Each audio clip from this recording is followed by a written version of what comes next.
We're back with Radio Faces at our HCC Main Street studio.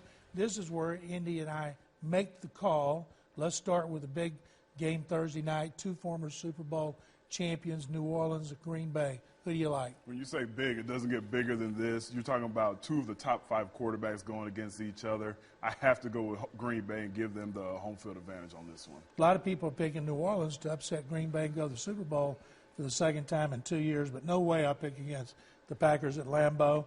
Now we got your former team, the Dream Team, at St. Louis. A lot of people think St. Louis may win the NFC West. Yeah, but winning the NFC West, do you even get anything for that? Do you get a hat or a T-shirt? All jokes aside, when we talk about Philadelphia going into St. Louis, I think it will be a tough game for the Philadelphia Eagles. But Michael Vick on that turf, he likes the turf. He's a little faster on the turf. I do believe the Philadelphia Eagles are going to take St. Louis in St. Louis's home. I agree with you again. We got the other AFC South matchup, Tennessee playing at Jacksonville.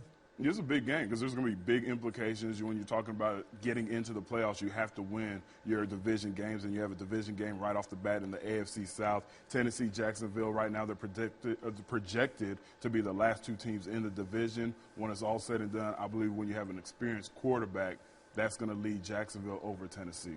I think Tennessee's going to win that one. They're going to be fired up to have Chris Johnson back.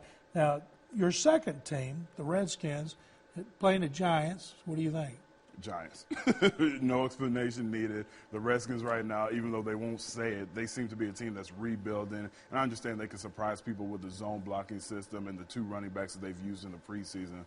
But I really feel the Giants are a team that's really going to be fighting for the NFC division when it's all said and done. I agree. We won't see Rex Grossman winning that one. Now, the big one, of course, we got the Texans playing the Colts. What do you think? With or without Peyton Manning, it's the Houston Texans. I feel the coaches, the players, everybody feels this is their time. No excuses. The Houston Texans have a defensive-minded guy who's had success for many years in this league in Wade Phillips. You have the players in place, Houston Texans. They better win this game or there's going to be a cloud over this city on Monday. Super Bowl champion.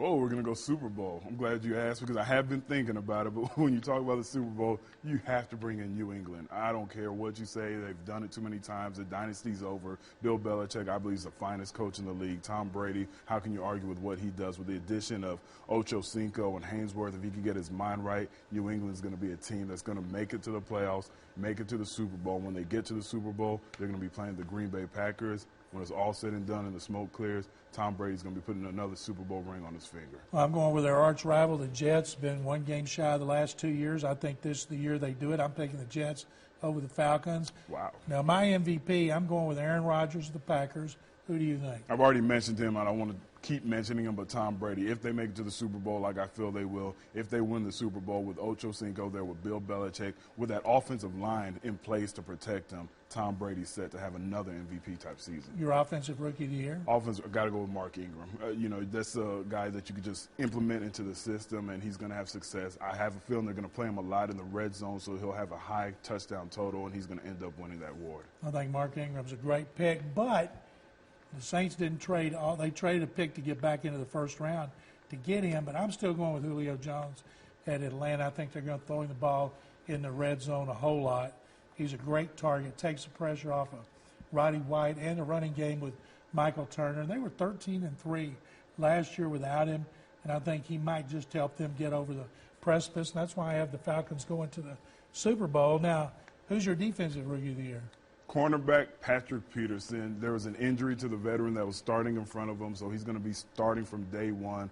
Dynamic player, sure hands. I think he's going to make a lot of plays for the Arizona Cardinals. I see him getting 3-4 interceptions, taking 1 to the house, and that's going to lead him to being the defensive rookie of the year. He also could be a very dynamic returner if that's what they want to use him. I got to go with Von Miller. I think the fact that he went to Denver, he's playing in a 4-man front, but they're going to drop him down, let him rush wide in space. I think he's going to end up with at least 10 sacks. He's going to get a lot of attention just because I think he's going to have a lot of sacks. But I think you couldn't go wrong with either one of those guys, both top 5 picks.